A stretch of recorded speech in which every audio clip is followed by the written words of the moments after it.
Pasé 16 años en el cuerpo de Marines y, cuando salí alrededor de las fiestas de 2017, me sentí un poco perdido. Conduje Uber por un tiempo, ayudé a un viejo compañero de pelotón a poner en marcha su negocio de jardinería y luego probé la seguridad de celebridades. Pero si trabajar en esos trabajos me enseñó algo, es que simplemente no soy una persona sociable. Trabajar con Marines es diferente. Había estructura, disciplina, y sin ofender a la población civil en general. Pero ustedes son animales. No es que los marines no lo sean, pero conducir gente, lidiar con paparazzi y tener a amas de casa suburbanas exigiendo más respeto que la mayoría de los oficiales del cuerpo de marines, eso era otro nivel de molestia. Llegó al punto en el que estaba considerando seriamente mudarme a la seguridad privada, lo cual me prometí a mí mismo que nunca haría. Pero luego, curiosamente, el ex-marín con el que hablé y que tenía un vínculo con la industria, terminó sugiriendo algo completamente diferente, y una vez que lo escuché, no pude sacármelo de la cabeza. Dijo que conocía a un tipo que había estado en una situación similar. Necesitaba hacer la transición a la vida civil, pero los trabajos más convencionales simplemente no le funcionaban. El tipo trabajó en un montón de trabajos diferentes, odiaba cada uno de ellos, y casi al azar, decidió probar ser guía de naturaleza por un tiempo. Eso fue hace 4 años y su amigo había sido guía desde entonces en las montañas Marble. Dijo que fue la mejor decisión que había tomado. Le hice al ex-marine un montón de preguntas al respecto y me dijo lo que sabía. Dijo que su amigo básicamente trabajaba por su cuenta, así que se ponía sus propios horarios y tenía la libertad de elegir a sus propios clientes. Todo lo que hacía para ganarse la vida era caminar con la gente, acampar con ellos e impartir todas las habilidades de supervivencia que había aprendido en el ejército. La gente le pagaba generosamente también, no era solo un trabajo de salario mínimo. Supongo que su estatus de veterano le ayudó en ese sentido, pero de todas formas estaba ganando buen dinero. Hablamos sobre todo el asunto de la seguridad privada también, pero después de que nos separamos, la idea de ser guía de naturaleza fue la que realmente se quedó en mi mente. Aproximadamente 3 meses después, estaba conduciendo hacia Fresno para una entrevista de trabajo en una pequeña compañía de tours de naturaleza propiedad de veteranos. La entrevista fue genial. Impresioné al jefe lo suficiente como para que me contratara y he estado en ese lugar desde entonces. Supongo que la razón por la que les estoy contando todo esto es porque pensé que trabajar en Fresno sería el comienzo de mi vida tranquila y pacífica como civil. Hice 2 giras en Irak, una en Afganistán, vi mi parte de bajas y perdí la cuenta de las veces que me dispararon. Siempre sería un marín, pero estaba feliz de no tener más esa vida.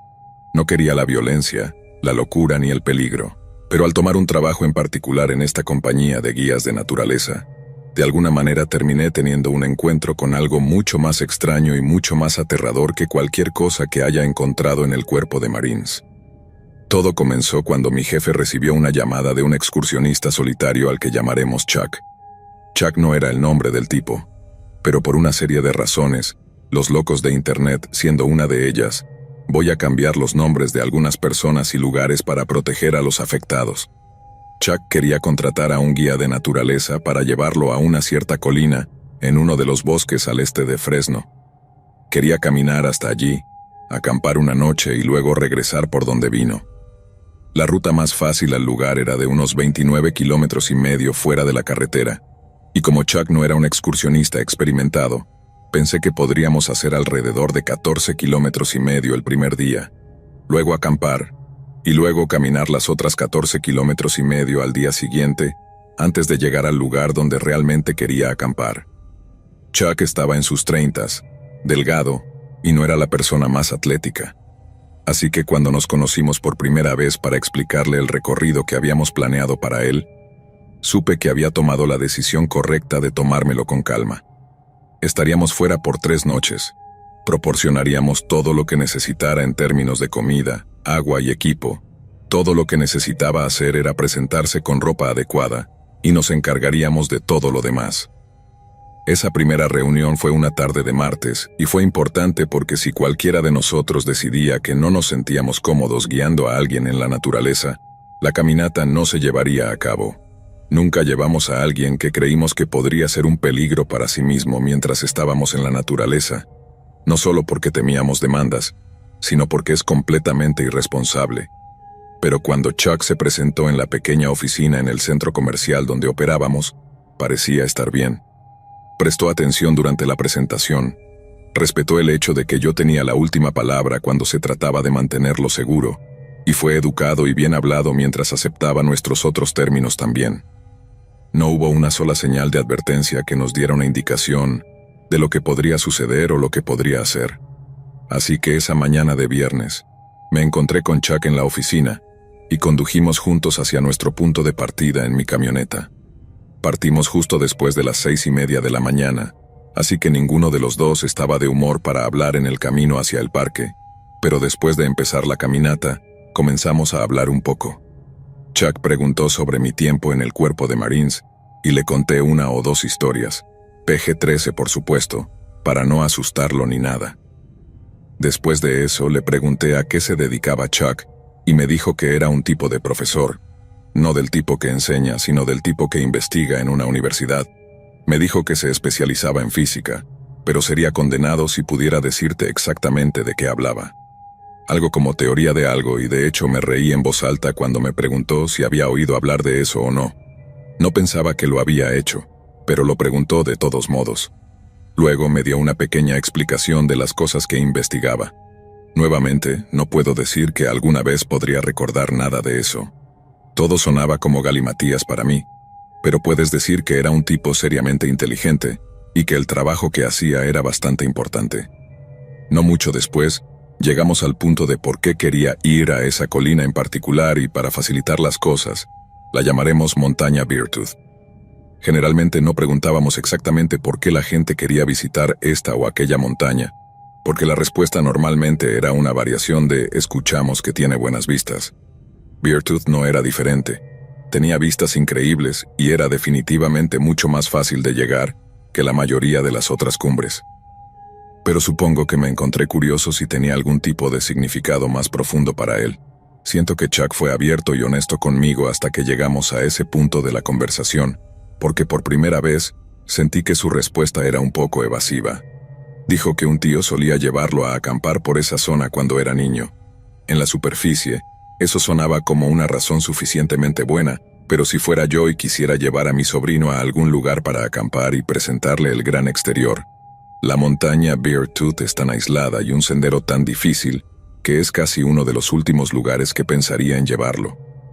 Entre Stanislaus, Yosemite, Sierra y Sequoia, los parques y bosques alrededor de Fresno deben albergar al menos 1000 diferentes campamentos, la mayoría de los cuales son muy aptos para familias. Así que para que el tío de Chuck lo llevara hasta Beartooth, pensé que o era exmilitar o bordeando lo abusivo. Pero no, se llevaban muy bien y no era ningún tipo de veterano. Chuck solo dijo que él y su familia disfrutaban del aire libre. Disfrutar del aire libre es una cosa, pero hacer que tus hijos caminen por los bosques profundos sobre un terreno difícil, eso es como algo de nivel supervivencialista. Y como dije, Chuck no me parecía ningún supervivencialista. Pero ya sabes, aunque podría haber estado pensando todo eso, no soy lo suficientemente tonto o grosero como para salir y decirlo. Si un cliente no quiere que sepa por qué quiere ir a algún lugar y decide inventar algo sobre la marcha para proteger su privacidad mientras sigue siendo educado, entonces, ¿qué tipo de idiota sería yo para meterme más? Así que la conversación fue más bien él diciéndolo de su tío, y yo respondiendo con un genial está bien. Y luego el tema de la conversación fluyó naturalmente hacia otras cosas. Chuck era bastante buena compañía en realidad, al menos ese primer día y noche. Como dije antes, definitivamente no estaba acostumbrado al esfuerzo físico de caminar largas distancias, pero mostró un montón de carácter en momentos.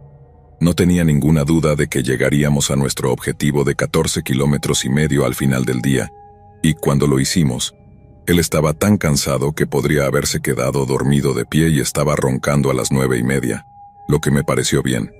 Preferiría irme a dormir temprano que quedarme hablando o bebiendo como algunos clientes quieren y terminar pagando por ello por la mañana. Así que, después de apagar el fuego y configurar algunas alarmas de osos, decidí irme a dormir temprano también pensando que el día siguiente sería una caminata más relajada. Pero no podría haber estado más equivocado. A la mañana siguiente, Chuck estaba despierto y listo para salir antes que yo, lo cual era genial, y a medida que avanzaba el día, parecía ponerse más y más emocionado cuanto más nos acercábamos a nuestro destino. Era como un niño en el asiento trasero de un coche camino a Disney World, básicamente preguntándome, ¿ya llegamos? Cada media hora más o menos, hasta que finalmente llegamos a la cima de una colina, rompimos a través de unos árboles y allí estaba la montaña Beartooth.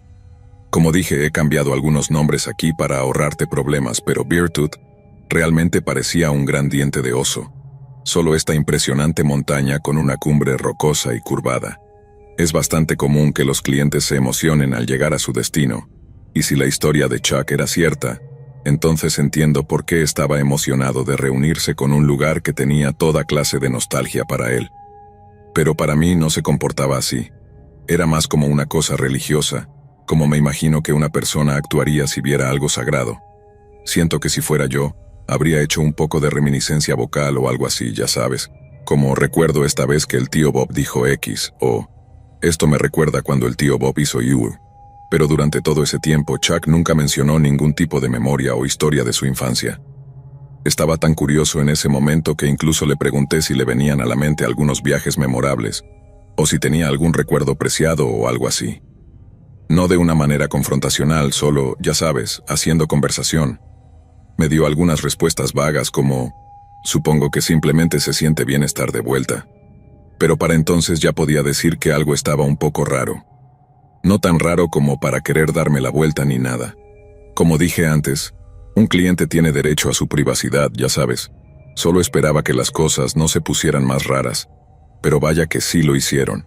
Supuse que Chuck podría tener un lugar particular en mente donde quisiera acampar, así que en el acercamiento le pregunté si tenía algún lugar en mente. Resulta que sí tenía un lugar en mente. Un lugar muy específico, y para encontrarlo sacó una impresión de computadora plastificada que tenía un montón de notas escritas con rotulador. Podía leer mapas lo suficientemente bien como para saber que estaba mirando la montaña Beartooth y el área circundante, pero no tenía idea de lo que todas las notas y cosas decían. Algunas de ellas parecían matemáticas, otras partes parecían algún tipo de jerga, y antes de que pudiera preguntar qué significaba todo eso, Chuck señaló un punto en el mapa que tenía un punto de color. Había un montón de estos puntos de color por todo el mapa, tal vez 10 o 12 de ellos, todos esparcidos a 1,5 kilómetros o 3,5 kilómetros de distancia. Pero Chuck señaló solo uno y dijo que quería acampar en algún lugar por allí. Le dije que podía llevarlo a cualquier lugar que quisiera, más o menos a unos 50 metros, pero también quería saber qué significaban todos los puntos de color. Chuck respondió que eran todos los lugares donde él y su tío solían acampar cuando él era niño. Y ese fue el punto en el que realmente empecé a creer un poco en la historia de Chuck. Tengo una ex cuyo hijo era muy callado y tímido, pero muy organizado y enfocado en lo que estaba haciendo. No recuerdo si había un nombre específico para lo que tenía, pero sé que probablemente estaba en el espectro del autismo. Mi punto es que pensé que Chuck podría ser igual, y por eso parecía un poco raro.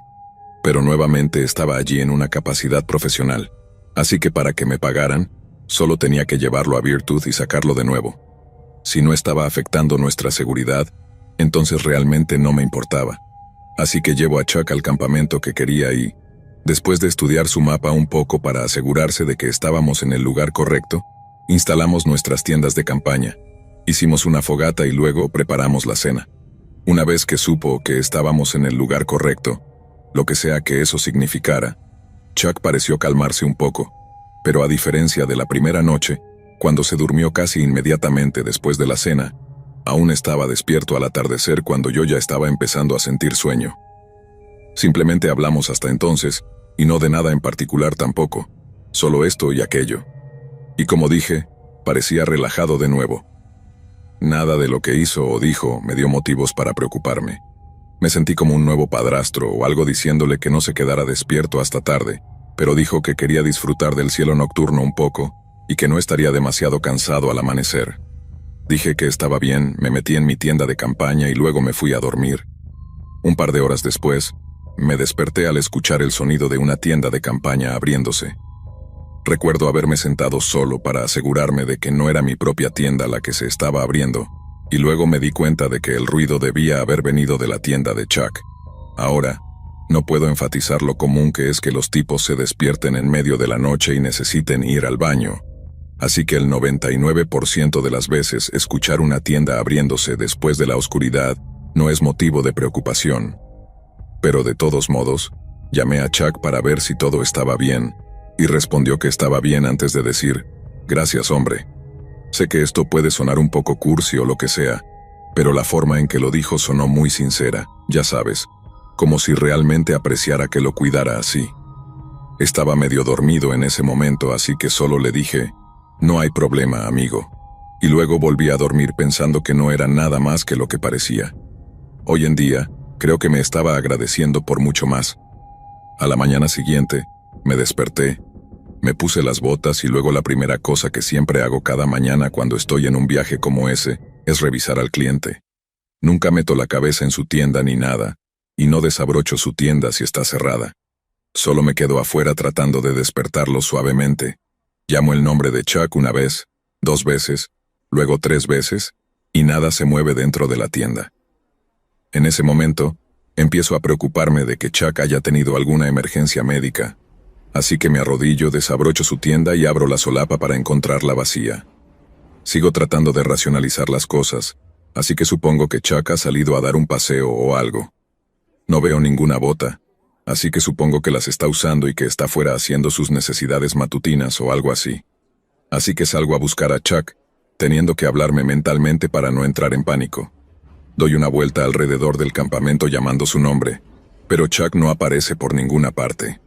Así que camino un círculo más grande llamando un poco más fuerte, y esa sensación de pánico vuelve a medida que pasa más y más tiempo. Sigo caminando ese circuito preparándome mentalmente para alguna emergencia cuando algo llama mi atención, y al principio, no podía creer lo que estaba viendo. O en realidad, era más como que no quería creerlo. Entre 2 árboles, a unos 50 metros cuesta abajo, había un montón de ropa y parecía que estaban sobre un par de botas también. Como te puedes imaginar, el primer pensamiento que pasa por mi mente es que Chuck se ha vuelto loco, se ha desnudado y luego se ha ido caminando al bosque, lo cual no es algo que quisiera tener que manejar. Alguien desapareciendo es malo, realmente malo. Alguien desapareciendo después de quitarse toda la ropa, creo que podemos estar de acuerdo en que eso es otro nivel de mierda golpeando el ventilador. Así que justo después de ver la ropa y estar 100% seguro de que son de Chuck, empiezo con los procedimientos de emergencia. Eso es llamar a los guardabosques, llamar a mi jefe, llamar a todos los que pueda y luego comenzar la búsqueda de nuestro cliente. Situaciones como esa siempre son críticas en términos de tiempo, pero mi situación era aún más crítica por razones obvias, así que corrí de vuelta al lugar donde estaban las ropas de Chuck y comencé a buscar cualquier rastro de un sendero. Aquí es donde admitiré que nunca he sido un buen rastreador, así que lo único que realmente hice fue caminar en la dirección que pensé que podría haber ido, pero no encontré nada más que el bosque vacío. Tuve que esperar hasta que llegaron los guardabosques antes de que pudiéramos cubrir cualquier terreno real. Luego, para cuando llegaron los policías y los equipos de búsqueda y rescate, ya no había razón para que yo estuviera allí. Una vez que di una declaración a un oficial, me sentí fatal. Tener a un cliente desaparecido así es el escenario de pesadilla para cualquier guía de naturaleza. Es nuestro único trabajo mantener a las personas seguras, y cuando fallamos en eso, es como un golpe en el estómago. Hablé largo y tendido con mi jefe sobre todo, y me dio una semana libre para que pudiera recuperar mi cabeza. Cerraba la oficina por respeto a la familia de Chuck, y como él era una parte importante de los equipos de búsqueda voluntarios, solo había otra persona para asumir la carga de trabajo, así que mejor cerramos y ayudamos. Quería estar allí yo mismo, pero mi jefe, siendo el hombre sabio que es, me dijo que sería mejor si me mantenía alejado y confiaba en los guardabosques, el estado de búsqueda y rescate y todos los demás que estaban allí buscando a Chuck. Solo era una persona y que era una persona contra todo tipo de helicópteros, perros rastreadores y rastreadores especialmente entrenados, que harían que incluso los chicos de la Reconnaissance Forestal se avergonzaran. Me dijeron una y otra vez que no era mi culpa, que había hecho todo bien, y que no tenía nada de qué sentirme culpable. Pero luego llegó el día en que, Incluso con los policías, siendo tan amables y respetuosos, podía decir que la gente comenzaba a dudar de mi inocencia. El día que los policías vinieron a hacerme algunas preguntas, pensé que solo eran preguntas de seguimiento o preguntas que no habían pensado hacerme aún o lo que sea. Pero luego llegó un punto durante el interrogatorio en que me di cuenta de que no me estaban mirando como una parte inocente ya. Supongo que los detectives solo estaban eliminando posibles sospechosos. Pero fue bastante escalofriante saber que estaban considerando la posibilidad de que yo fuera el culpable de la desaparición de Chuck. En realidad, les dije en un momento, miren, soy un libro abierto, no tengo nada que ocultar, y puedo ayudar con la búsqueda si quieren. Actuaron inocentemente como si solo estuvieran allí para hacer algunas preguntas y nada más, pero pude decir que estaban haciendo la rutina del buen policía con la esperanza de que me equivocara y cambiara mi historia. De esa manera podrían justificar enfocarse en mí como su principal sospechoso. Le conté a mi jefe lo que estaba pasando, o lo que pensé que estaba pasando, y él solo me dijo que me quedara quieto y aguantara. Después de eso, obtuve casi toda mi información directamente de él, y en las semanas que siguieron, esto es lo que me dijo. Solo fui completamente eliminado como sospechoso cuando los policías no encontraron ADN de Chuck en su ropa abandonada, lo que sugería que simplemente se levantó en las primeras horas de la mañana, caminó colina abajo un poco, y luego se fue al bosque antes de quitarse toda la ropa. Los perros rastreadores de búsqueda y rescate siguieron su rastro hasta un arroyo poco profundo y luego lo perdieron, lo que sugería que se lavó en el agua por alguna razón. Algunos sugirieron que esto fue deliberado, es decir, que sabía que confundiría a los perros rastreadores cuando llegara el momento de buscarlo. Pero eso hizo que pareciera que Chuck estaba en su sano juicio cuando caminaba por el bosque sin una sola prenda de ropa. Para nosotros, como a mí y a mi jefe, Chuck debía haber perdido completamente la cabeza si pensaba que podía hacer algo así, y no estar en peligro real. Le pregunté a mi jefe si los policías debían haber sabido algo que nosotros no sabíamos sobre el estado mental de Chuck. Él dijo que no tenía idea, que había estado involucrado en un par de casos de personas desaparecidas antes, y que el caso de Chuck no tenía sentido para él en absoluto. En los otros dos casos, la persona fue encontrada sana y salva en 24 horas, y ambos involucrados eran excursionistas que se habían vuelto un poco demasiado confiados después de desviarse de los senderos. La gente pensaba que lo mismo sucedería con Chuck, ya que sin ningún calzado adecuado, no había forma de que pudiera haberse ido tan lejos que los equipos de búsqueda no lo recogieran. Pero ese es el punto. Nadie encontró ni un solo rastro de él en ningún lugar del área circundante. Fue como si simplemente desapareciera de la faz de la tierra. Después de algunas semanas, la búsqueda fue cancelada, y aunque el Servicio de Parques de California prometió que continuarían buscando, la gente eventualmente simplemente aceptó que Chuck se había ido. Traté de seguir adelante. Traté de archivarlo con todas las otras tonterías que he archivado a lo largo de los años, pero todas las preguntas sin respuesta casi me volvieron loco. Obtuve mucho cierre con las cosas que pasé en el cuerpo de Marines, y al menos antes de separarme, los altos mandos estaban invirtiendo mucho dinero en consejería, psicólogos y todo tipo de cosas para sanar las heridas mentales y no solo las físicas. Pero todo ese proceso de reconciliar lo que te ha pasado es mucho más fácil cuando tienes algunas respuestas reales. X estaba en un lugar específico y luego Y sucedió, y Z fue el resultado. Pero con el caso de Chuck, nada tenía sentido. No había respuestas, su desaparición nunca se resolvió y pensar en ello me causaba mucho dolor durante mucho tiempo. Y además de eso, Chuck no es la única persona que ha desaparecido en esa área del bosque. Ha habido un montón de desapariciones inexplicables en esa área, y a veces no puedo evitar preguntarme si están de alguna manera conectadas.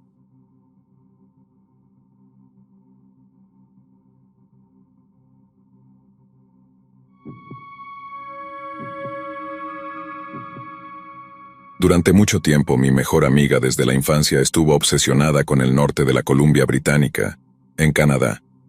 Supongo que a algunas personas les podría parecer un lugar extraño para obsesionarse, pero una vez que vi algunas de las fotos en su feed de Instagram publicadas por influenciadores de senderismo que visitaban la región con frecuencia, comencé a entender por qué el norte de la Columbia Británica es uno de los lugares más hermosos del mundo.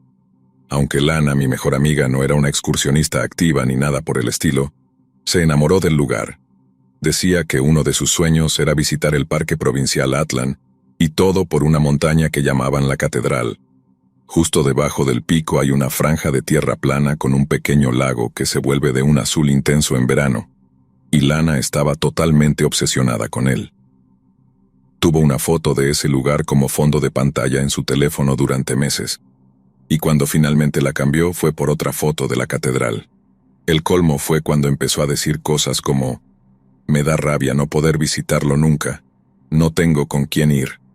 Supongo que quería ser esa amiga que le ayudara a cumplir sus sueños, así que comencé a investigar cómo llegar allí.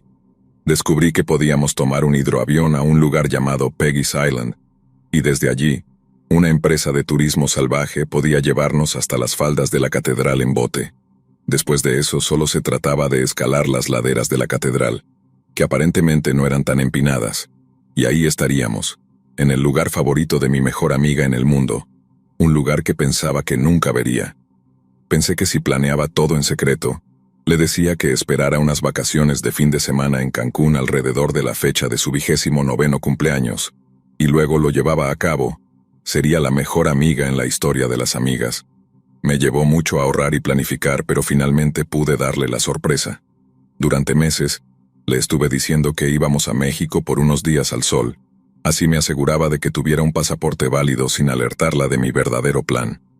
La misma mañana en que debíamos volar a Cancún, vi su cara cuando le dije que no íbamos a México, sino a Port Hardy, en la isla de Vancouver, donde tomaríamos un hidroavión hasta Peggy's Island y la catedral. Estaba eufórica, y aunque tuvo que volver a hacer las maletas, hice realidad su sueño. Pero si hubiera sabido lo que nos esperaba, no habría estado tan feliz en absoluto. Tomamos nuestros vuelos hasta Vancouver, llegamos a Port Hardy y luego volamos hasta el norte de la Columbia Británica en nuestro propio hidroavión, que parecía una lata de sardinas. Ese vuelo por sí solo podría haber sido una historia de terror, pero llegamos a Peggy Island a salvo, y montamos nuestras tiendas de campaña en uno de los campamentos. Después de eso, tuvimos nuestro primer encuentro cara a cara con la persona que sería nuestro guía al día siguiente. Charles tenía aproximadamente la misma edad que Lana y yo, finales de los 20 y tantos o principios de los 30, y para ser completamente honesta, era un hombre muy hermoso. Se notaba que hacía mucho ejercicio, y llevaba un uniforme ajustado estilo guardabosques que lo mostraba, pero además lo lucía muy bien. Tenía ojos marrones profundos y un bigote que de alguna manera no lo hacía parecer un raro, sino más masculino. Era apuesto, encantador, divertido y pensamos que habíamos tenido una suerte increíble al tenerlo asignado como nuestro guía turístico. Después de explicarnos el plan para la mañana siguiente, volvimos a nuestro campamento y nos relajamos hasta que llegó la hora de dormir. A la mañana siguiente nos encontramos con Charles muy temprano. Desayunamos algo caliente en el centro de tour y luego subimos al bote que nos llevó al otro lado del lago, donde estaba la catedral. Charles fue tan encantador como el día anterior, a pesar de ser tan temprano en la mañana, y hasta nos llevó a un pequeño tour por el lago, deteniéndose para que pudiéramos tomar fotos antes de dirigirnos a la orilla del otro lado. Nos tomó un tiempo llegar a la parte plana de la montaña. Habíamos estado haciendo senderismo juntos en preparación para el viaje, sometiendo a Lana a un inesperado entrenamiento de escalada, pero aún así, la subida a la catedral fue difícil. Estábamos agotados cuando llegamos a la sección plana que habíamos visto tantas veces en Instagram. Pero cuando lo hicimos, era tan mágico como en las fotos, lo que nos hizo muy emocionar a cada uno de nosotros. Charles solo observaba con una sonrisa, dejándonos tener un pequeño momento juntos, y en algún momento lo vi hablando por su radio. Charles había estado chequeando con el centro de tours de vez en cuando durante todo el tiempo que estuvimos fuera, así que verlo hablando por su radio no era inusual ni preocupante en lo más mínimo. Lana y yo continuamos haciendo nuestras cosas, tomando fotos y videos, etc. Hasta que de repente Charles anunció que teníamos que terminar el viaje prematuramente. Recuerdo haberme dado la vuelta para verlo con una expresión de ansiedad, antes de preguntar por qué exactamente necesitábamos cortar las cosas. Habíamos acordado subir un poco más la montaña para obtener algunas fotos más de las vistas del otro lado. Así que, Aunque estábamos felices de estar allí, nos sentimos un poco decepcionados de que nuestro guía estuviera repentinamente llamando a finalizar el tour. Recuerdo haber preguntado por qué necesitábamos regresar temprano, y estoy siendo 100% honesta cuando digo que si él hubiera dado cualquier tipo de respuesta medianamente decente, habría cumplido sin quejas. Pero cuando pregunté por qué, todo lo que Charles dijo de una manera muy poco característica y grosera fue: no cuestiones mis decisiones. Supongo que en papel eso suena bien y que tal vez había surgido algún tipo de problema imprevisto, pero literalmente no puedo enfatizar lo suficiente como no cuestiones mis decisiones sonaba como porque yo lo digo. Pregunté nuevamente por qué necesitábamos irnos temprano, y casi me quedé muda de asombro cuando el mismo hombre que había sido todo un príncipe encantador solo 24 horas antes, de repente se volvió increíblemente grosero. Y no solo grosero. Esto podría ser difícil de describir, pero Charles casi parecía asustado, y asustado de una manera que estaba tratando de enmascarar con valentía. Esto me llevó a seguir preguntando por qué teníamos que irnos temprano, porque naturalmente, si enfrentábamos algún tipo de peligro real, como una tormenta o algo similar, queríamos saberlo. También habíamos pagado por un día completo con nuestro guía turístico, así que queríamos saber si recibiríamos un reembolso parcial o algo por el estilo. Supongo que esto nos hace sonar como unas totales Karens de alguna manera, pero juro por Dios que si Charles hubiera dicho algo como: ok, señoras, tenemos un frente de tormenta repentino, así que solo necesitamos concluir este tour un poco antes de lo esperado, ambas habríamos dicho: ok, no hay problema, vamos. Pero sentíamos que nos estaban manteniendo en la oscuridad por un tipo cuya repentina cambio de comportamiento era profundamente alarmante, y eso simplemente no me sentó bien en absoluto. Finalmente, Charles dijo: al diablo con esto, se dio la vuelta y comenzó a caminar hacia el sendero que llevaba de vuelta a la montaña. Pero no solo se alejó sin más, parecía que caminaba lo más rápido que podía, y considerando que era un tipo alto, en forma y excursionista experimentado, no pasó mucho tiempo antes de que pusiera una cantidad muy preocupante de distancia entre Lana y yo, quienes para ese momento no teníamos otra opción más que seguirlo rápidamente.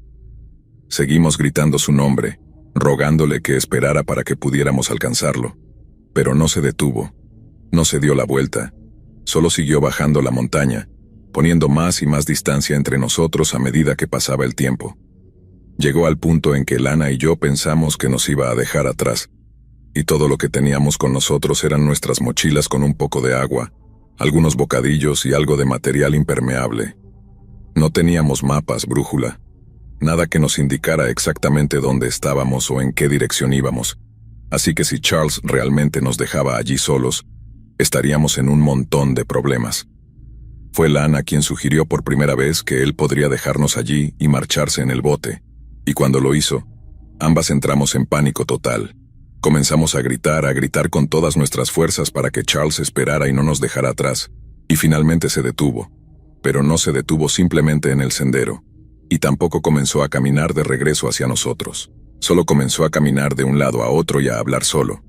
Y digo hablar solo, pero era más como caminar en círculos con los puños cerrados, y de vez en cuando gritaba algo que a veces podíamos entender y a veces no. A medida que nos acercábamos, comenzó a gritar cosas hacia nosotras de la misma manera, como si estuviera tan furioso que solo podíamos entender cada palabra.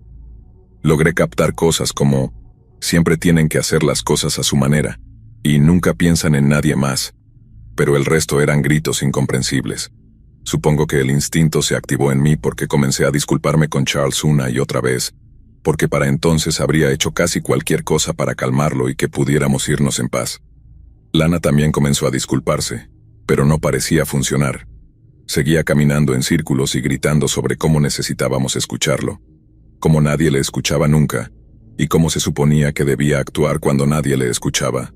Solo entonces me di cuenta de que algo más estaba sucediendo. No había una emergencia, o al menos no parecía haber una si Charles estaba contento de detenerse en el sendero así. Pero algo definitivamente había sucedido para que empezara a actuar de esa manera, y el cambio parecía ocurrir después de que habló por su radio durante 1 minuto. Todavía no tenía idea de cómo estaban conectadas las dos cosas, como lo que se dijo que lo hizo enloquecer, pero definitivamente parecía estar teniendo algún tipo de colapso allí mismo en la ladera de la montaña. Seguimos disculpándonos, rogándole que se calmara y nos llevara de regreso al centro de Tours, y aunque eventualmente accedió, el ánimo de Charles no mejoró. Nos gritó que lo siguiéramos y no nos atrasáramos, y luego volvió a marcharse a la misma velocidad que antes.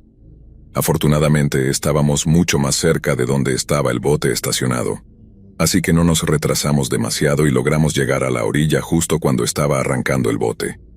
Todavía estaba gritando cuando nos dijo que subiéramos, y también parecía estar calmándose gradualmente, como si estuviera en el final de lo que estaba pasando. Solo con eso en mente, subimos de nuevo al bote, pero Charles aún no había terminado. Mientras conducía el bote de regreso a través del lago, Charles seguía haciendo eso de estar callado por un rato y luego gritar una palabrota o algo, pero también conducía mucho más rápido que antes, hasta el punto de que era realmente aterrador. Lana y yo seguimos gritando que disminuyera la velocidad, y al principio solo nos gritaba cosas que eran ahogadas por el sonido del motor y el agua. Seguimos un poco más y volvimos a gritarle que se detuviera, y de repente lo hizo. Detuvo el bote allí mismo en medio del lago, se dio la vuelta y simplemente nos miró. Estaba tan sonrojado que su cara entera estaba rosa, sus puños estaban cerrados, y juro que nunca he visto los ojos de alguien tan abiertos en toda mi vida. Pensé que iba a lastimarnos, matarnos incluso, y allí en medio del lago no teníamos dónde correr ni dónde escondernos. Era como si estuviera pensando en ello, realmente sopesando sus opciones, y la voz que decía «no les hagas daño» solo estaba ganando por poco. Mientras viva nunca olvidaré el sonido de Lana diciendo «por favor no», con una voz realmente temblorosa. Creo que eso realmente lo hizo reaccionar un poco, porque después de eso se dio la vuelta, volvió al asiento del conductor y continuó conduciendo el bote de regreso al muelle, pero esta vez en completo silencio. Todo lo que Lana y yo hicimos fue sentarnos allí en la parte trasera del bote, con los ojos clavados en la nuca de Charles, temblando de miedo, mientras cada una esperaba que no se diera la vuelta o detuviera el bote nuevamente. Tan pronto como llegamos al muelle, Lana literalmente saltó del bote al muelle de madera, antes de que Charles tuviera la oportunidad de detener el bote por completo. Yo fui rápida en seguirla, pero mientras Lana corría de regreso a nuestras tiendas de campaña, me volví para darle a Charles un pedazo de mi mente, básicamente sobre cómo íbamos a hacer que lo despidieran por la forma en que nos trató. De nuevo, un comportamiento total de Karen, pero era lo primero que me vino a la mente, y todo lo que estaba pensando en ese momento era advertir a su jefe o compañeros de trabajo que estaba teniendo algún tipo de episodio violento.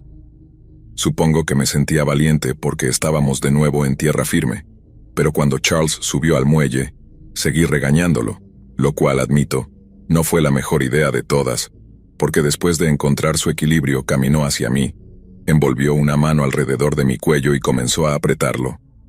Probablemente fue el momento más aterrador de toda mi vida, ver esos ojos salvajes volver de nuevo, sabiendo que podría aplastar mi cuello si quisiera, y lo peor de todo me sentía como una idiota. Debería haber corrido de regreso a la tienda con Lana, o directamente al centro de Tours para advertir a los compañeros de Charles, y pagué por ello al ser estrangulada tan fuerte que pensé que iba a morir. Afortunadamente, la gente ya había escuchado mis gritos a Charles y se estaban acercando al muelle para cuando me agarró del cuello. Tan pronto como lo vieron hacerlo, comenzaron a gritar, y en solo unos segundos, nos estaban separando un montón de guías y campistas. Dos de los compañeros de trabajo masculinos de Charles lo llevaron a algún lugar y no vimos dónde, y mientras la gente alrededor de nosotros empezaba a preguntar qué había pasado, rompimos en lágrimas mientras les contábamos. Charles había estado bien un momento, luego al siguiente era como si fuera una persona totalmente diferente. Fue honestamente tan aterrador ver ese tipo de cambio en él, y no teníamos idea de qué había pasado para que actuara así. El jefe de la compañía de tours nos llevó a su oficina, nos consiguió algo de café y se ofreció a contactar a la gente del hidroavión para que pudiéramos irnos ese día si era posible. Fueron increíblemente amables con todo el asunto, probablemente porque estaban aterrorizados de ser demandados, pero todo lo que queríamos era una promesa de que Charles sería despedido, y saber exactamente qué le habían dicho que lo hizo enloquecer de esa manera. El jefe de la compañía no sabía todo lo que estaba pasando en la vida de Charles, pero ella fue la que le pasó esa noticia por radio. Aparentemente, Había recibido una llamada de la esposa de Charles preguntando si él estaba disponible para hablar. Obviamente no lo estaba porque estaba conduciendo un tour con nosotras. El jefe de la compañía entonces preguntó a la esposa de Charles si quería llamar más tarde y ella dijo que no, que nunca quería volver a saber de él. Todo lo que quería era que el jefe de la compañía le pasara un mensaje. Lo descubrí engañándome otra vez. Me llevó a los niños y nunca los volverá a ver. Personalmente, habría esperado hasta después del tour para darle una noticia tan impactante, pero supongo que el jefe de la compañía pensó que era el tipo de noticia que Charles necesitaba escuchar de inmediato. Esa parte me hizo considerar contratar a un abogado, pero como dije, prometieron despedir a Charles y fueron lo suficientemente amables como para decirnos algo que tenían todo el derecho a ocultar. Así que decidí no hacerlo. Presentar una demanda habría destruido su compañía por completo por un solo error tonto y sobre todo, fue decisión de Charles actuar como un monstruo, de nadie más. Y además, ninguna cantidad de dinero podría ayudar con la culpa que sentí después. Lana dijo que no necesitaba una disculpa, que no era mi culpa. Y lo entiendo, pero aún me siento terrible por prometerle a mi mejor amiga el viaje de sus sueños y prácticamente convertirlo en una pesadilla viviente.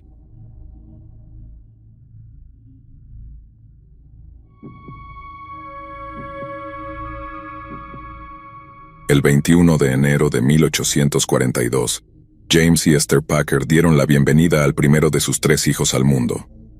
Nació en el condado de Allegan, Pensilvania, no muy lejos de la ciudad de Pittsburgh, y el nombre que le dieron fue Alfred. Cuando Alfred tenía alrededor de 10 años, su padre trasladó a la familia al condado del Ranch, Indiana, donde encontró trabajo como fabricante de muebles.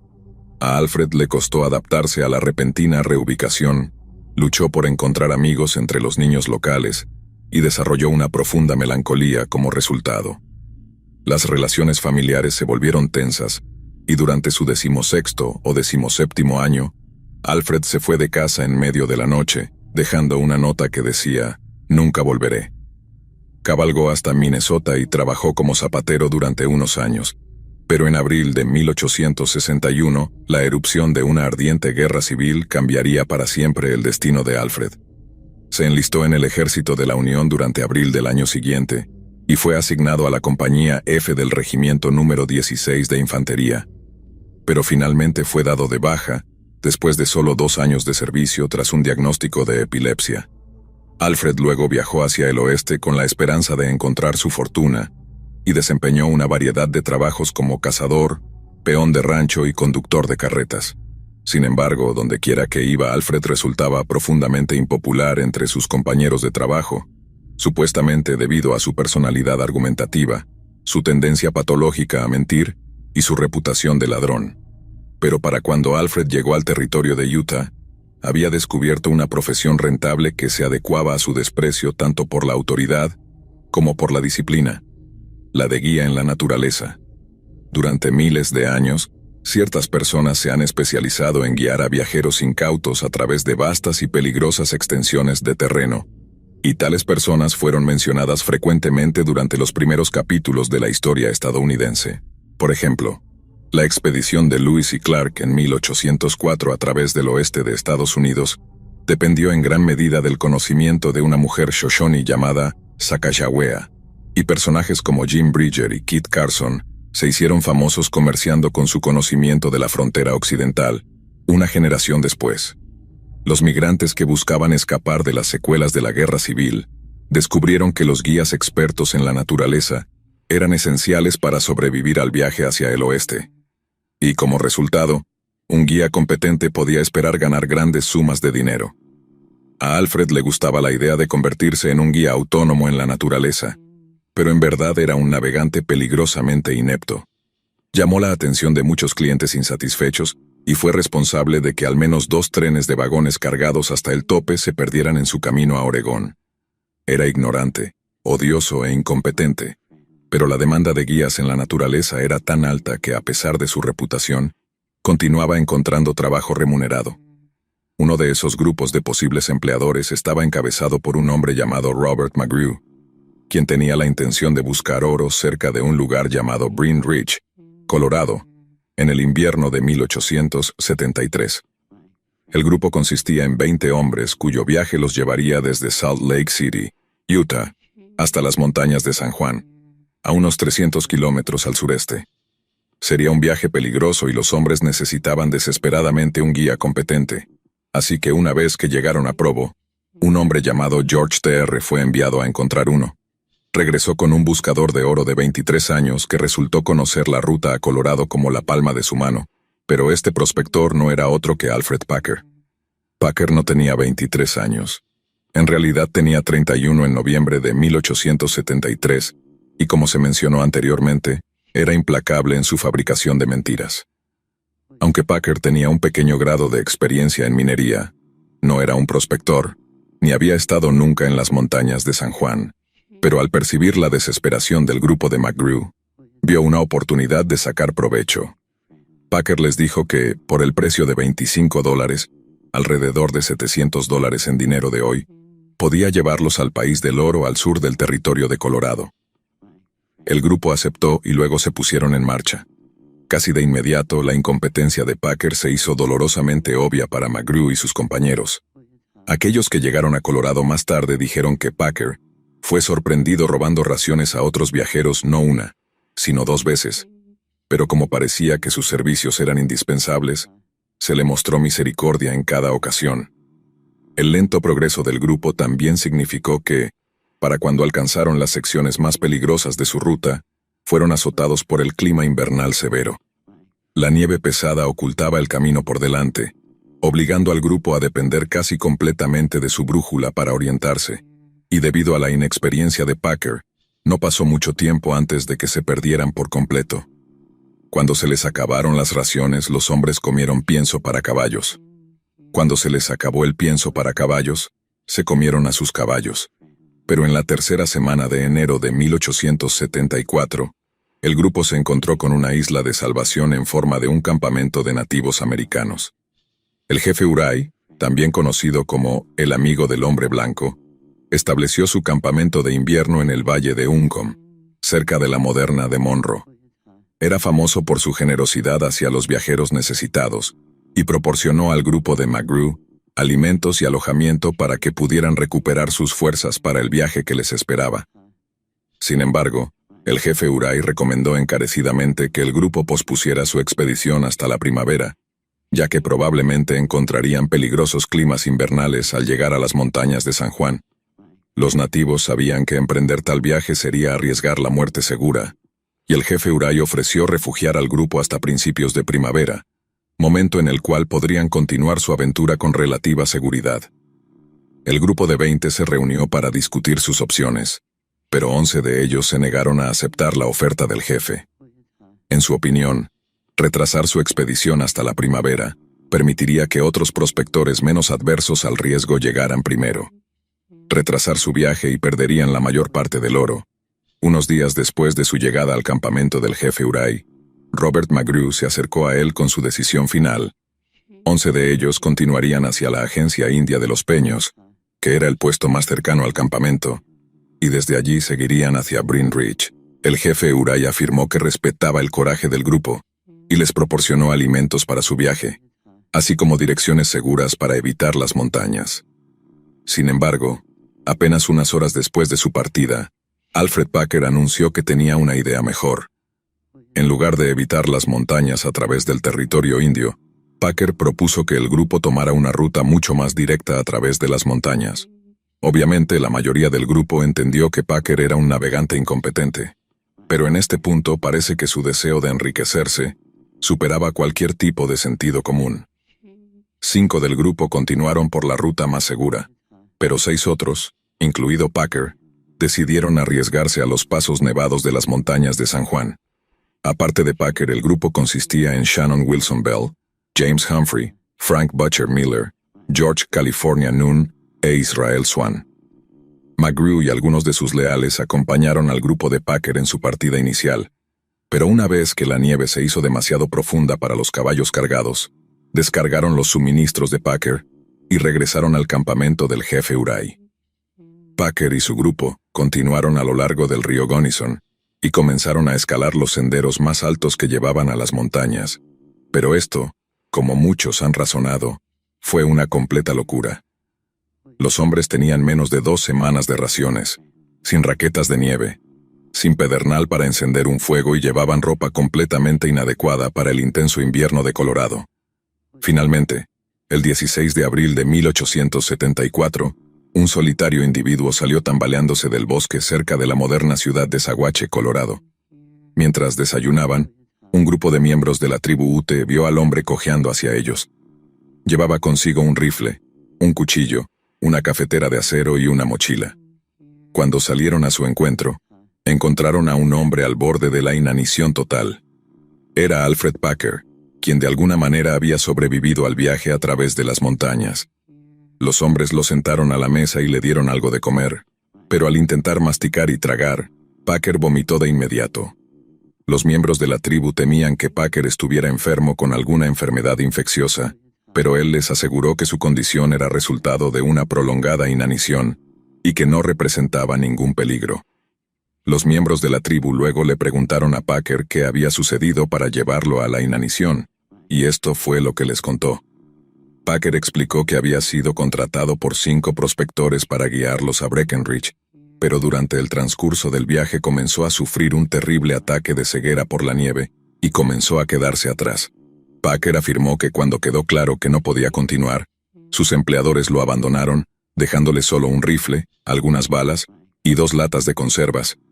Desde entonces, se vio obligado a encontrar su camino de regreso a la civilización solo, y tras agotar sus escasas raciones, comió raíces, brotes de rosas e incluso el cuero de sus propios zapatos para evitar morir de hambre. Era una historia increíble, y la mayoría de los que la escucharon mostraron una gran simpatía por el andrajoso vagabundo. Sin embargo, para otros miembros más veteranos de la tribu, la historia de Packer no coincidía con su condición. Packer no fue el primer viajero imprudente en sucumbir ante la fuerza del invierno de Colorado, pero otros que habían salido del bosque en las estribaciones de San Juan habían estado tan desnutridos que parecían esqueléticos. Alfred Packer, por otro lado, parecía relativamente saludable y la hinchazón alrededor de sus mejillas y barbilla sugería que había estado dándose atracones de whisky barato. Suponiendo que Packer estaba completamente arruinado, el juez de paz de la agencia india compró su rifle Winchester por el generoso precio de $10. El sucio rifle de segunda mano podría haberse comprado por considerablemente menos, pero el dinero tenía la intención de ayudar al pobre Packer a recuperarse. Habiendo visto suficientes horrores para toda una vida, Packer afirmó que sus días como guía en la naturaleza habían terminado y que tenía la intención de regresar a casa en Pensilvania. Pero al llegar a la cercana ciudad de Saguache, Packer comenzó una auténtica juerga de gastos. Compró un caballo por $70, gastó $78 en whisky y tabaco en la tienda general de Otto Mears, y luego desembolsó $100 para reservar la mejor habitación del hotel en el salón de Dolan para el futuro inmediato. La cantidad de dinero que Packer gastó equivale a miles y miles de dólares hoy en día, lo que planteaba la pregunta, ¿de dónde sacó un hombre aparentemente arruinado tanto dinero? Packer permaneció en Saguache gastando como un marinero en el salón de Dolan, hasta que un día 3 hombres atravesaron sus puertas batientes. Packer los reconoció al instante. Eran Preston Nutter, uno de los 9 hombres que eligieron invernar en el campamento del jefe Uray, en lugar de enfrentarse a la muerte segura en el camino a las montañas de San Juan. Y detrás de él, estaban otros 2 miembros del grupo original de Robert McGrew. Nutter se acercó a la mesa de Packer y le preguntó dónde estaban los otros miembros de su grupo. Packer relató su historia de abandono, pero Nutter era escéptico. Habría sido extremadamente imprudente que hombres tan poco familiarizados con la región abandonaran a su único guía, incluso si mostraba signos de incompetencia. Claro, los hombres habían sido temerarios al intentar enfrentar el invierno de Colorado, pero no eran insanos. Nutter también encontró extraño que a Packer se le diera uno de los únicos 2 rifles que tenía el grupo, a pesar de que ya estaba armado con un revólver. Sin embargo, la gota que colmó el vaso fue cuando Nutter notó un cuchillo de desuello colgando del cinturón de Packer. Era un cuchillo que pertenecía a un hombre llamado Frank Butcher Miller, uno de los 5 miembros del grupo que acompañaron a Packer en la última etapa del viaje. Cuando Nutter preguntó cómo había llegado Packer a poseerlo, afirmó que Miller simplemente lo había clavado en un árbol, y luego se alejó sin él. Packer luego afirmó que, después de preguntarle a Miller si quería el cuchillo, este le dijo que podía quedárselo. Pero Nutter no creyó una palabra. Había pasado suficiente tiempo con Frank the Butcher para saber que se enorgullecía de su habilidad para desollar animales de manera limpia y eficiente. Había llevado ese mismo cuchillo de desuello en cientos de cacerías, y decir que era una posesión preciosa sería un gran eufemismo.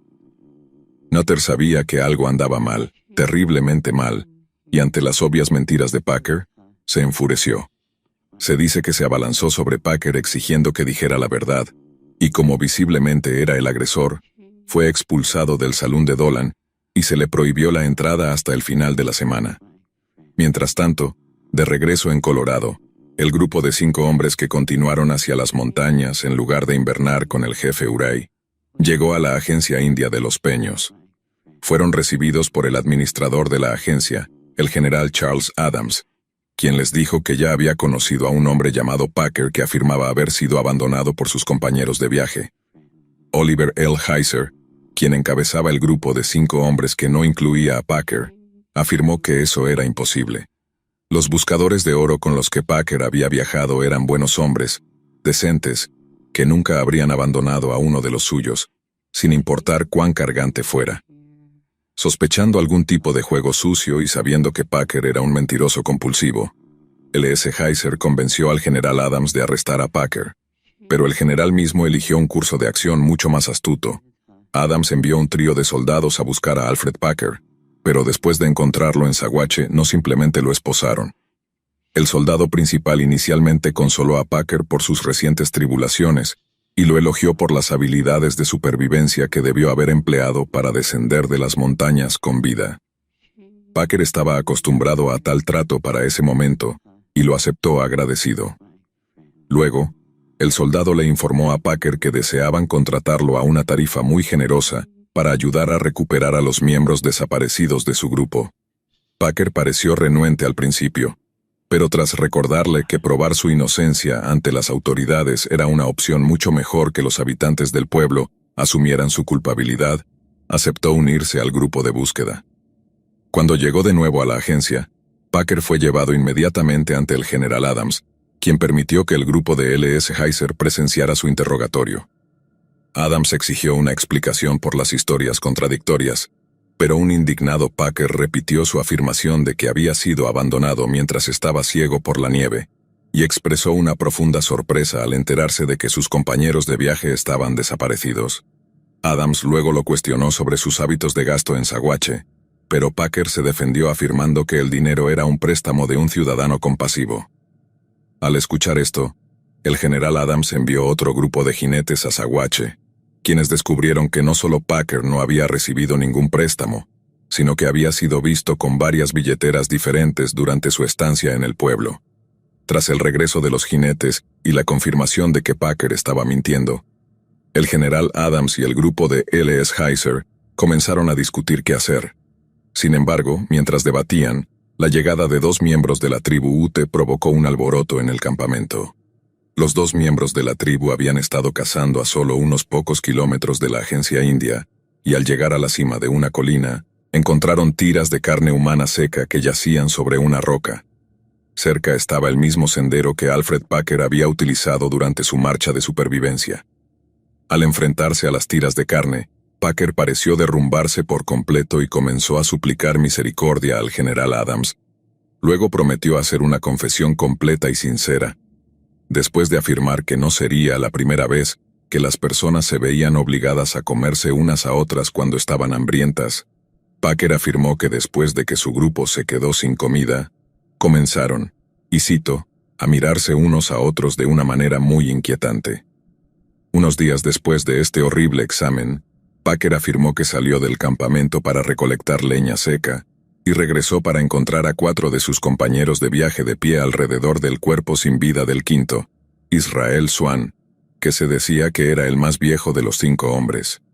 Fue asesinado instantáneamente cuando fue golpeado por detrás con un hacha. En el proceso de desmembrar el cuerpo de Swan, Packer afirmó que el grupo encontró varios miles de dólares en efectivo en su persona, y después de dividir el dinero entre ellos, comenzaron a asar y comer trozos de la carne del hombre muerto. Los hombres comieron bien esa noche, tan bien que solo 2 días después volvieron a quedarse sin comida y fueron consumidos por un hambre voraz. Intentaron cazar y colocaron trampas para conejos y otros animales pequeños, pero después de que la carne fresca les eludió, se formó una conspiración. Dado que Frank Butcher Miller aún tenía mucha grasa en su cuerpo, Packer afirmó que Shannon Bell, James Humphrey y George Nunn lo convencieron de que era el turno de Butcher de ser desmembrado. También fue asesinado con un solo golpe de hacha en el cráneo, emboscado mientras se agachaba para recoger leña. Fue entonces cuando Alfred Packer adquirió el cuchillo de desuello de Butcher, atándolo a su cinturón antes de festinar con el cadáver aún caliente de su dueño. Packer afirmó que a medida que los 4 viajeros restantes avanzaban hacia los peños, se perdieron en una tormenta de nieve una vez más. Volvieron a estar hambrientos de manera desesperada, y esta vez fue el turno de James Humphrey de ser emboscado, desmembrado y consumido. Packer añadió que George Nunn fue asesinado antes de que el cadáver de Humphrey hubiera sido completamente despellejado, y que la matanza se había descontrolado. Ahora tenían un gusto por la carne humana. Una vez que la tormenta de nieve se despejó, Alfred Packer y Shannon Bell continuaron su viaje hacia los peños. Acordaron no hablar nunca de su horrible hambre ni de la forma en que la habían saciado. Dirían que sus compañeros murieron de exposición y que a cada uno se le dio un entierro cristiano. Packer también afirmó que siendo los únicos 2 sobrevivientes del grupo de 5 hombres, él y Bell hicieron un pacto de que ninguno de los 2 mataría o consumiría al otro. Según Packer, tomó solo unos días para que este pacto se desmoronara. Después de 3 días más de caminar a través de las montañas, con congelaciones y agotados, Packer afirmó que él y Bell acamparon junto a un lago cerca de un gran bosque de árboles de cicuta. Los 2 hombres lograron encender un fuego, pero después de unas horas de estar acostados bajo sus mantas y tratando de no congelarse, Shannon Bell se volvió loco. Packer afirmó que Bell arrojó sus mantas gritando que no podía soportarlo más. Luego, después de agarrar su rifle, se lanzó hacia Packer e intentó aplastarle el cráneo. Packer describió cómo desvió el golpe antes de golpear a Bell en la cabeza con el hacha. Luego, temiendo morir de hambre antes de llegar a la civilización, Packer canibalizó el cadáver de Bell y continuó su viaje con la riqueza acumulada de los hombres muertos. Después de otro día de caminata, Packer afirmó que llegó a la cima de una colina, y al ver la agencia india de los peños a lo lejos, arrojó las tiras restantes de carne humana, pero admitió que lo hizo con un buen grado de vacilación. Después de escuchar la versión completa de los eventos de Packer, el general Adams pidió una discusión sobre el asunto entre los buscadores de oro sobrevivientes y los oficiales de la agencia. Los prospectores afirmaron que no creían ni una palabra de la historia de Packer, y le pidieron al general que los ayudara a formar un grupo de búsqueda para que se descubriera la verdad. Con el empleado de la agencia Herman L. a la cabeza, los 5 prospectores de Utah siguieron a un puñado de oficiales de la agencia durante 80 kilómetros a través de las colinas, irónicamente con Packer actuando como su guía. Luego, después de 2 semanas de búsqueda en los ventisqueros cerca de Lake Fork, Packer anunció que estaba perdido, lo que obligó a un frustrado Lauder a ordenar el regreso a la agencia. Sin embargo, en algún momento durante el viaje de regreso, Packer se armó con un cuchillo e intentó asesinar a Herman Lauder. Afortunadamente, Lauder pudo defenderse y después de que los otros miembros del grupo de búsqueda lo inmovilizaron, Packer fue arrestado. El intento fallido eliminó cualquier duda de que Packer era un hombre inocente, y el general Adams ordenó su traslado inmediato a la cárcel de Saguache. Durante este periodo de detención, Packer cambió su historia. Ahora afirmó que después de días de caminata con prácticamente nada para comer, Israel Swan no pudo continuar. Encontraron un barranco sombreado por pinos junto a un lago y montaron el campamento. Poco después, Packer afirmó que Swan falleció a causa de una combinación de hambre y exposición. El siguiente es un extracto de su confesión firmada. El viejo Swan murió primero y fue comido por las otras 5 personas. Alrededor de 10 días fuera del campamento, 4 o 5 días después, Humphrey murió y también fue comido. Un tiempo después, mientras estaba recogiendo leña, el carnicero fue asesinado, según me dijeron los otros 2 accidentalmente, y también fue comido. Bell disparó a California con el rifle de Swan y yo maté a Bell. Cubrí los restos y tomé un gran trozo de su carne y viajé 14 días hasta la agencia. Bell quiso matarme con su rifle. Golpeó un árbol y rompió su arma. Sin embargo, mientras estaba en la cárcel, los observadores desafiaron su credibilidad y notaron que Packer, lejos de ser una víctima del frío o el hambre, había establecido algún tipo de trampa diabólica.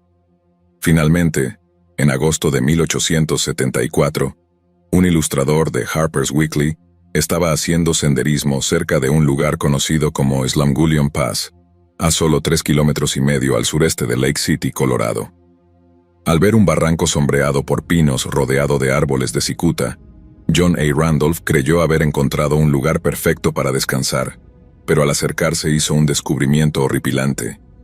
5 cuerpos en descomposición estaban esparcidos por el barranco. Randolph hizo un rápido boceto de la escena y luego corrió a alertar al sheriff de la cercana Lake City, quien solo estaba demasiado feliz de recibir noticias del descubrimiento. Había solo un problema. Según su descripción, el barranco era el sitio de la confrontación final entre Packer y Shannon Bell, pero según su historia, Packer y Bell estaban solos, en cuyo caso, ¿cómo es que los cuerpos de los hombres asesinados y canibalizados terminaron todos en el mismo lugar? El sheriff de Lake City cabalgó hacia lo que se conoció como Dead Man's Gulch, con alrededor de 2 docenas de voluntarios.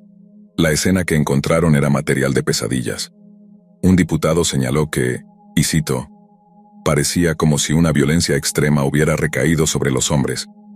Los cuerpos de Frank Miller e Israel Swan eran poco más que esqueletos, con casi todos los pedazos de carne arrancados de sus huesos. Los cuerpos de James Humphrey y George Nunn yacían desollados y en descomposición, con sus piernas completamente desmembradas. Ambos habían recibido golpes en la cabeza, con la forma de las heridas indicando que se había utilizado un hacha para asesinarlos. Shannon Bell yacía con los brazos a los costados, las manos desolladas y las piernas esqueléticas extendidas debajo de él. Alguien había aplastado la parte superior de su cráneo y había extraído su cerebro por completo.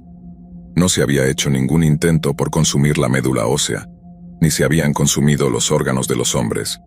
Packer simplemente había pasado de hombre en hombre, despojando el suave y dulce músculo rico en nutrientes de sus huesos antes de comerlo. Los restos de los prospectores caídos fueron enterrados donde yacían, y cuando llegó la noticia al sheriff del condado de Saguache, envió a media docena de diputados a la cárcel para enfrentar a Packer con su nueva evidencia. Pero cuando llegaron a la celda improvisada en las afueras de Saguache, Packer no estaba por ninguna parte. Para evitar su ejecución sumaria por vigilantes sedientos de sangre, el sheriff del pueblo decidió que Packer sería retenido en una celda improvisada en un rancho propiedad del condado. La celda no era más que una cabaña de troncos en ruinas en el momento de la llegada de Packer, y estaba casi completamente inapropiada para la habitabilidad humana. Antes del descubrimiento de los prospectores desaparecidos, Packer había sido retenido allí durante meses sin evidencia, sin cuerpos y sin cargos formales en su contra. Sin embargo, aunque muchos estaban felices de ver a Packer bajo llave, muchos otros veían su detención como injusta. Algunos se quejaban del extenso costo en impuestos que la encarcelación de Packer acumulaba, mientras otros argumentaban que era inconstitucional encarcelar a un hombre meramente sospechoso de un crimen. Tal conversación entre los habitantes del pueblo parecía haber generado una gran cantidad de simpatía por Alfred Packer, porque cuando los diputados llegaron a finales de agosto de 1874, encontraron la cabaña desierta y sin vigilancia. Alguien había ayudado a Packer a escapar. Mientras el sheriff de Saguache organizaba equipos de rastreo tanto profesionales como voluntarios, los ciudadanos locales discutían teorías sobre lo que había motivado a Packer a asesinar y consumir a sus compañeros de viaje. Muchos creían que simplemente se había unido al grupo bajo el falso pretexto de estar familiarizado con el área, y que, en última instancia, los hombres habían muerto debido a su incompetencia. Sin embargo, una teoría mucho más popular involucraba a Packer guiando al grupo de 5 hombres a las montañas con un plan premeditado de matarlos y robarlos. Preston Nutter y Oliver L.C. Heiser fueron muy vocales en sus condenas hacia Packer, e hicieron todo lo posible para persuadir a los habitantes de Saguache de que las muertes no fueron un trágico accidente, y que Packer no era un hombre de fortaleza que simplemente hizo lo necesario para sobrevivir. Sorprendentemente, los detalles del canibalismo de Packer no eran el principal problema. A finales del siglo XIX, El público estadounidense estaba familiarizado con la trágica historia del desafortunado grupo Donner.